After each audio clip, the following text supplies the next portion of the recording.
Good morning, ladies and gentlemen, and moin from Hamburg. This is Hans-Peter Kneip speaking. I'm pleased to welcome you to today's conference call and to present our financial results for the fiscal year 2025, along with an update on the company's recent developments and achievements. Rest assured, there are no April Fool's jokes today. Instead, we have transparent and solid results. And as always, I will be happy to answer your questions following my brief presentation. On behalf of my entire team, thank you for taking the time and for your continued interest in Deutsche EuroShop. Let me start with an update on our business activities on slide 2. Compared to 2024, we have seen a modest decrease in footfall of 0.4%, whereas our tenants achieved an increase of 2.2% in their sales. After a subdued first quarter, there has been since a positive trend in both visitor numbers and tenant sales. I will provide further details, including a breakdown by sector in a moment. Revenues came down slightly by 0.4% to 270.4 million euros. EBIT has decreased by 0.9% to 214.4 million euros and FFO by 9.2% to 147.6 million euros. Despite higher contractual rents, rental incentives granted as well as lower revenue from land tax apportionments and insurance expense resulted in revenues below the previous year. Additionally, one-off expenses arising from non-apportionable ancillary costs as well as increased financing costs led to overall lower results. This comes as no surprise. The results are fully in line with our latest forecast. I'm also pleased to inform you that our major investment projects in the Main-Taunus-Zentrum and the Rhein-Neckar-Zentrum have been completed on schedule and within budget and are contributing to the center's success. I will provide further details on this later. Switching to slide 3. In terms of funding, we are in a comfortable position. Following the latest financing measures and dividend payments, the LTV stands at 41.3%. and liquidity at 387.4 million euros. As you know, we paid out a dividend of 2.65 euros per share, a total of 200.7 million euros in early July last year. For financial year 2025, we intend to propose a dividend of 1 euro per share to the AGM. Our funding position remains stable. The refinancings for our loans due in 2026 were already completed in the last weeks, and we have no substantial maturities to refinance until 2028. In June 2025, we've successfully placed our first green bond with an aggregate nominal amount of 500 million euros. The bond has a term of 5.3 years until October 2030 and an annual interest rate of 4.5%. The issue attracted strong investor interest and was 7 times oversubscribed, underscoring Deutsche EuroShop's attractiveness as a borrower. The bond is listed on the Euro MTF market of the Luxembourg Stock Exchange. Prior to the bond issue, Deutsche EuroShop received a long-term issuer rating of BB+ from S&P. The new bond is rated BBB- by S&P, reflecting our solid investment-grade credit profile. I will now move on to slide 4. Deutsche EuroShop is taking forward-looking steps not only in the area of sustainable financing. Last autumn, we published comprehensive ESG policies, which you will find on our website. Our new ESG policies include a code of conduct for employees and a code of conduct for business partners and suppliers, as well as topic-specific policies on climate protection and energy, water, and environmental protection and waste. A guideline on the use of artificial intelligence is also currently being developed. Coming to slide 5. We are well advanced in optimizing our capital and financing structure. With the publication of our Green Finance Framework last June, we created the basis for the possible use of green financing instruments. The framework has been rated excellent by Sustainable Fitch, which is the highest possible rating. Yesterday, we published the corresponding allocation and impact report. Among other things, this report includes the net proceeds allocation of last year's bond issue to certified green buildings and impact reporting, as well as some case studies. On slide 6, we take a closer view at our centers. Looking at the last quarter of 2025, we have seen a minus of 0.7% in footfall and a plus of 1.8% in turnover. As already mentioned, in 2025 in total, we saw a minus of 0.4% in footfall and a plus of 2.2% in retail sales. A subdued first quarter, mainly due to seasonal factors, was more than offset by promising second and third quarters with distinctly positive footfall and turnover. We had anticipated slightly better results from the fourth quarter, particularly during Black Week and the run-up to Christmas, but overall the quarter still proved satisfactory. I probably don't need to tell you that the consumer environment remains challenging, influenced among other things by further volatile political developments and geopolitical conflicts. However, we are seeing a moderate improvement in consumer sentiment and an increase in our tenant sales, particularly in our foreign markets. German consumers remain cautious and continue to spend comparatively little in retail compared to other European countries. In this respect, our portfolio may benefit from a catch-up effect if the consumer climate improves in Germany as well. This could be triggered by resurgence in economic growth, for example as a result of the structural measures and investment programs by the new federal government, which has been in office for almost 1 year now. On the other hand, there is the ongoing war with Iran, which may have longer-term implications for inflation and interest rates that are currently very difficult to assess. Regardless of this, we and our tenants are looking ahead to 2026 with optimism. I would now like to take a closer look at the individual retail sectors and their development in Germany in 2025 on slide 7. This overview shows not only the development of turnover in the individual sectors, but also the respective share of total tenant turnover and floor space, as well as the occupancy cost ratio. Compared to the end of 2024, our tenants in the German portfolio in the health and beauty segment performed well, achieving a 2.8% increase in sales. In particular, drugstores and pharmacies like Drogeriemarkt are the main drivers here and continue their success story. Electronics achieved a plus of 1.1% in sales, and food, including supermarkets and discounters, generated 0.8% higher sales.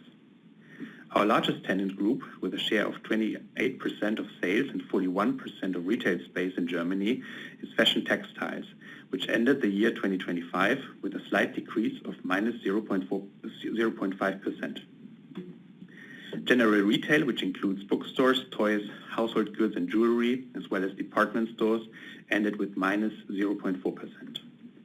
Shoes and leather goods, sports and services have ended 2025 in the red.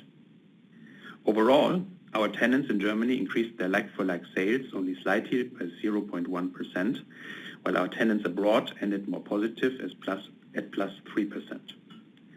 In total, we have seen an increase of 0.8% across our entire portfolio.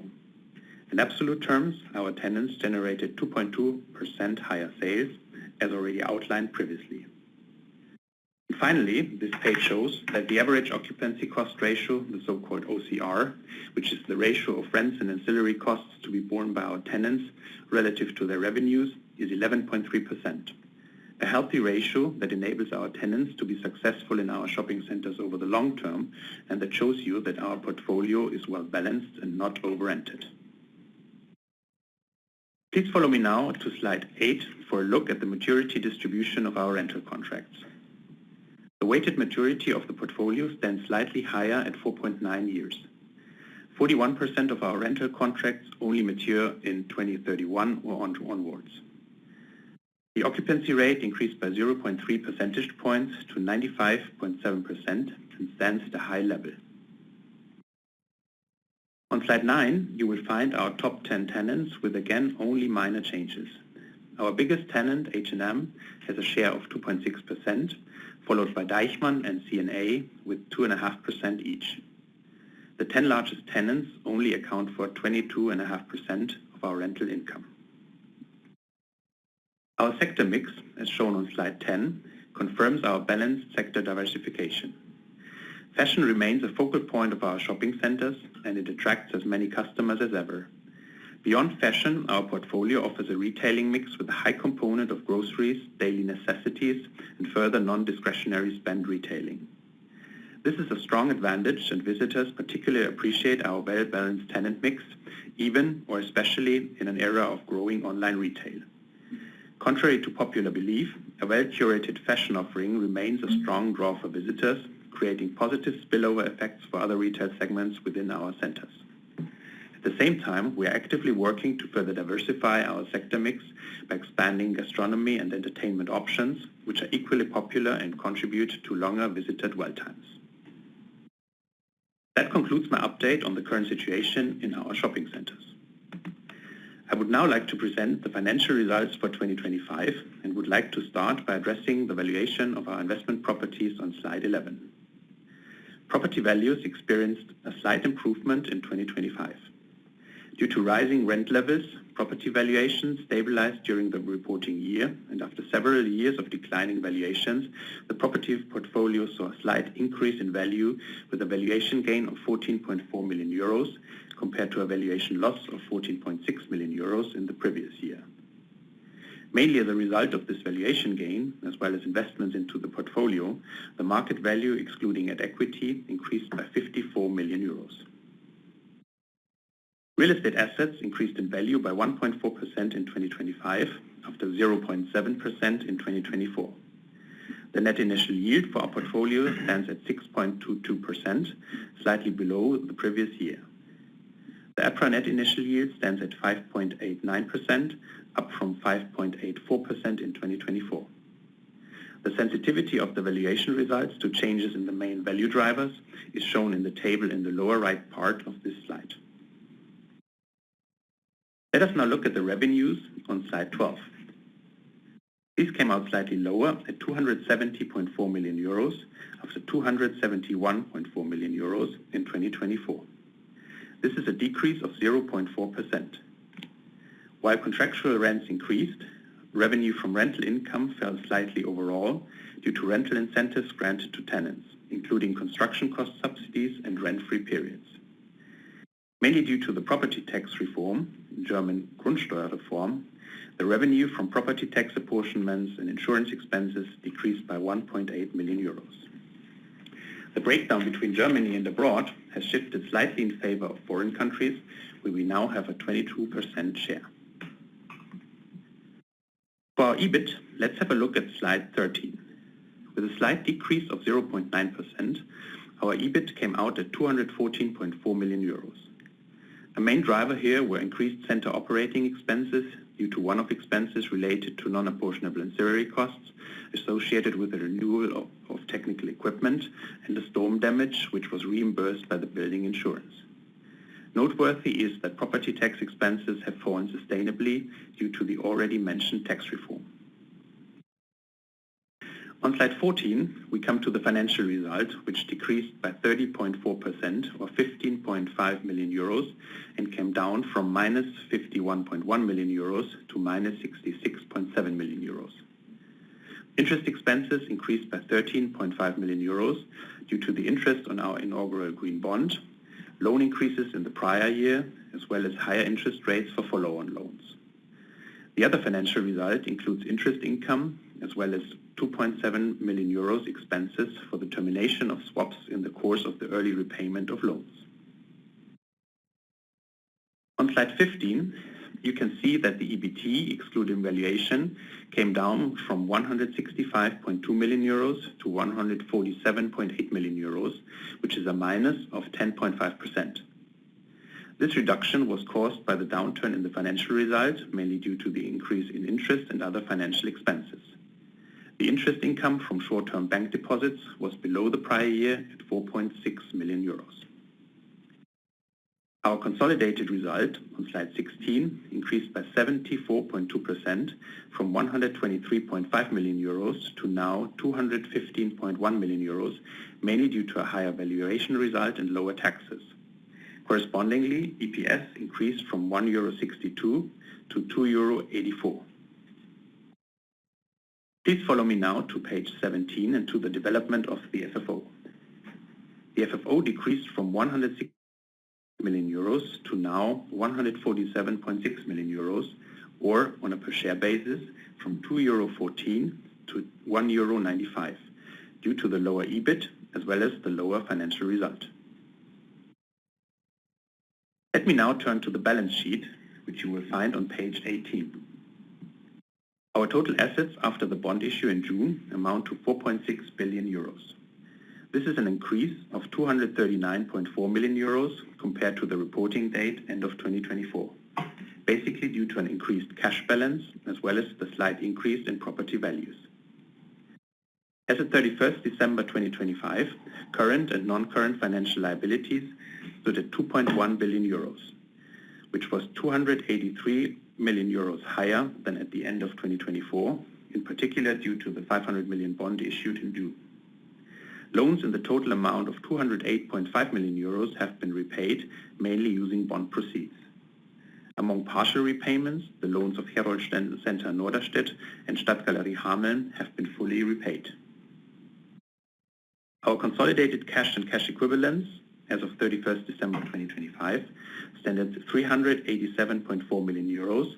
That is a plus of 175 million euros compared to the previous year. This is mainly driven by the bond proceeds on the one hand and the dividend payment of 200.7 million euros and the already mentioned loan repayments on the other. Non-current deferred tax liabilities decreased by 59.6 million euros to 291.3 million euros, basically due to the gradual reduction of the German corporate income tax rate from currently 15% to 10% in 2032.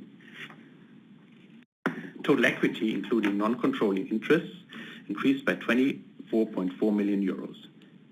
Our equity ratio decreased to 47.1% and the consolidated LTV now stands at 41.3%. The EPRA LTV, calculated proportionally according to the group share in all assets, so to say on a look-through basis, stands at 43.4%.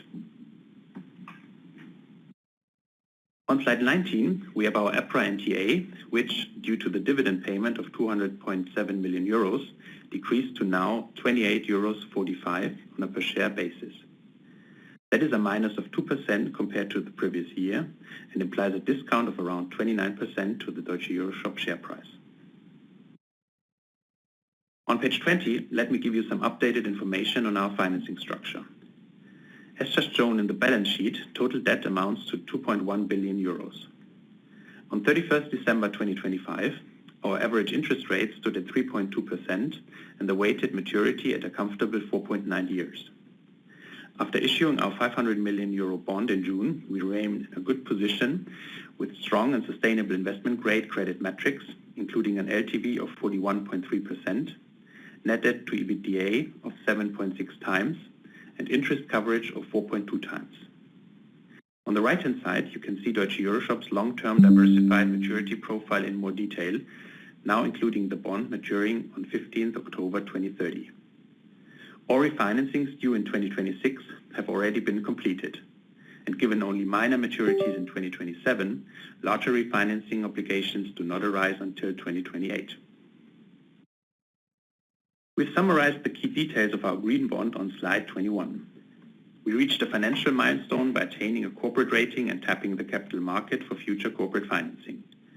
By successfully placing our first bond in June, we have expanded our sources of funding and diversified our financing structure.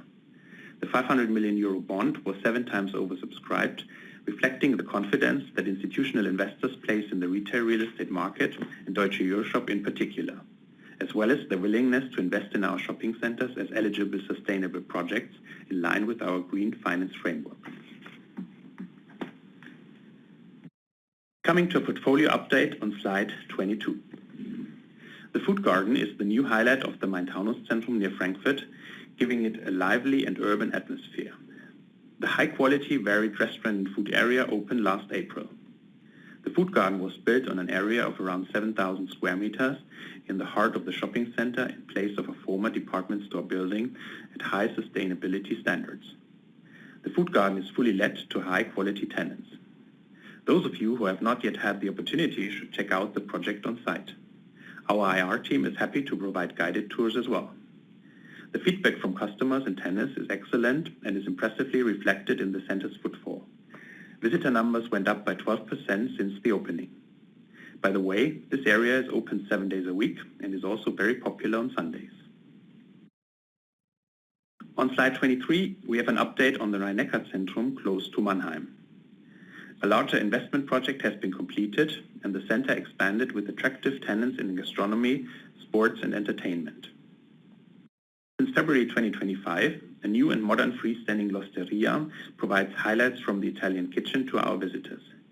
In addition, 3 exciting tenants moved into the renovated former Bauhaus building, providing plenty of retailtainment, as we say. A trampoline park and a successful cycling store are each an attraction. An interactive indoor entertainment, a so-called family action concept with a dark light mini golf course and an escape room experience opened just before Christmas. Only a few meters away you can find an indoor skydiving center which is running very successfully. These tenants are positively benefiting from each other, and we expect further synergies with the adjacent existing cinema and restaurants, giving the entire center a further boost. This student leisure area has been given a name that sums up the diversity and vibrancy of the location, the Food and Fun Park. Starting from slide 24, I would like to provide more details on our ESG initiatives, as climate protection remains a top priority for Deutsche EuroShop. We firmly believe that sustainability and profitability are not mutually exclusive, just as a compelling shopping experience and environmental responsibility can go hand in hand. We closely monitor our carbon dioxide emissions and electricity consumption and take actions to reduce these in the future. And as you know, we actively support a diverse range of local and regional initiatives across environmental, social, and economic areas. On slide 25, you can see that 20 of our 21 properties currently have the prestigious Gold certificate from the German Sustainable Building Council, and 1 has been awarded Platinum. Since 2025, all 21 sites have been fully powered by electricity from renewable energy sources, with all domestic sites being supplied under a power purchase agreement. And we have been awarded the Sustainability Best Practice Recommendations Gold Award by the EPRA for the 9th time in a row now. Finally, I would like to come to slide 26 and the outlook. For the 2026 financial year, we are again publishing a guidance for our most important key figures: revenue, EBIT, EBT, and FFO. On the operational side, we expect a positive development in the 2026 financial year and anticipate a slight upward trend in both revenue and EBIT. For EBT, excluding measurement gains or losses, and FFO, we expect a slight decline compared to the 2025 financial year due to a planned lower financial result. In more detail, we forecast funds from operation of €1.77 to €1.87 per share, or in total between 134 and 142 million euros. This forecast is based on an expected revenue between 269 and 277 million euros, an EBIT from 211 to 219 million euros, and an EBT excluding valuation from 134 to 142 million euros. Ladies and gentlemen, thank you very much for the trust you place in Deutsche EuroShop. We look back on an encouraging year 2025. And although the geopolitical and economic environment remains challenging with room for improvement in the retail sector, there are good reasons to be optimistic for 2026. You can rely on us to continue investing in our shopping centers in a targeted, strategic, and sustainable manner to create future value for our shareholders. That concludes my presentation. Thank you for your attention. I'm now happy to take your questions. Mathilde, back to you. The first question comes from the line of Christian Ozano from Alpha Value. Please go ahead. Yeah, hello, thank you for taking my question. It's about the incentives you recorded in 25, and more than that, about the trend on incentives through 26, or just to try to capture the tension in the market and in your shopping malls. Sorry. And the second question in the similar line is about what you consider being the occupancy ratio that can push you or be sufficient to push higher rents, and if it could occur in 26. Thank you. Yeah, thanks very much, Christian, for those two questions. Correct observation. Obviously, we have increased our rental incentives, such as rent-free periods and also some building cost subsidies over the last one or 2 years in order also to increase the occupancy rate and make our centers more attractive. And those have driven down our revenues in 2025.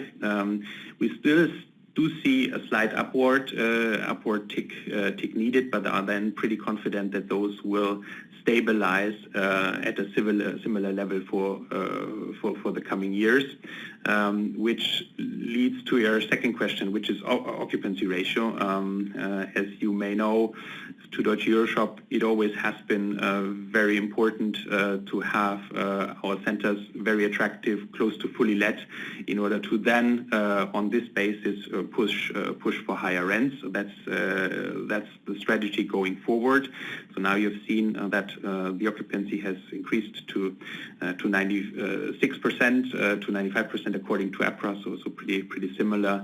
So therefore, yes, I do think we have reached a good level, may need a little bit more potentially in terms of demand pressure that we then also can increase rents going forward, maybe a bit more ambitiously. For the moment, you've seen that our rents are increasing, but rather slowly. But we do think with even more occupancy, where those incentives given to the tenants help us, we can increase rents a little bit further in 2026 and hopefully more so in 2027. I hope, Christian, this answers your question. Splendid. Thank you. Thank you. As a reminder, if you wish to register for a question, please press star and 1 on your telephone. The next question comes from the line of Thomas Neuhold from Kepler Cheuvreux. Please go ahead. Good morning. Thanks a lot for the presentation and taking my questions. I have 3. The first one is on the potential behavior of consumers if we see a prolonged Iranian conflict. What do you think how the consumer will behave and what retail sectors might be particularly affected by a longer crisis? That's the first question. Yeah, hi Thomas. Thanks for this question. Obviously, the Iran conflict has a dampening effect on consumption across Europe, but I think it's less an issue for Deutsche EuroShop, at least at the moment. You've seen that the consumption trend in Germany has been very low already, so we don't expect it to shrink it even further because of Iran. But what may happen is that I talked about it during my presentation, that we do see upside from catch-up effects, especially from Germany, that it may take a little longer before those are taking effect if the Iran war takes a longer time. And obviously what's still unclear at the very point of time is how inflation will be triggered in the longer term by the Iranian war. So in a nutshell, so no significant downside to be seen at the moment, but the recovery that we foresee for our German portfolio may take a little bit longer if the Iran war continues. Thank you. And then my second question is on your CapEx requirements in 26 and 27. Particularly, are there still any shop beautification projects in the pipeline? Can you give us an update here? Yeah, so in terms of CapEx, you know that we have increased our CapEx expenditures over the past 2 years, especially. Also, we do foresee higher CapEx requirements also in the future. That's what you mentioned. On the one side is beautification, but on the other side it's also to realize where we can projects to further diversify our tenant mix, especially in gastronomy, entertainment. You've heard a few examples today, and we do see a few other centers where this could prove very beneficial for the further development of revenues and footfalls. So therefore, you can expect also for this year higher capex requirements, which may be once again close to 40 million, plus minus 10 million, depending on the individual projects. But it will remain higher also in this year and the coming year. Thank you. And my last question is on cost inflation. What have you modeled in your guidance for this year? In terms of cost inflation, we do see a slight increase in overall inflation. So the kind of 2.2% which we have seen in Germany in the last year, given the recent events, may be a bit higher. So, but we haven't adjusted our forecast to a new number yet. So we do think it will certainly be higher than 2%, because already now it becomes visible that due to geopolitical conflicts, especially the Iran war, energy prices may be higher for longer, and this certainly has an impact on the entire inflation numbers. It's a little bit early to give concrete guidance on the cost inflation expected, but it will certainly be higher than the 2% that many investors have in their models right now. Okay, thanks a lot. Thank you, Thomas. Once again, to ask a question, please press star and 1 on your telephone. Ladies and gentlemen, that was the last question. I would now like to turn the conference back over to Hans-Peter Kneip for any closing remarks. Ladies and gentlemen, thank you very much for your interest and for your questions. As always, please feel free to contact our IR team should you have any further inquiries. We hope to see you soon at future investor or retail events, or even better, in one of our shopping centers. All the best, and tschüss from Hamburg.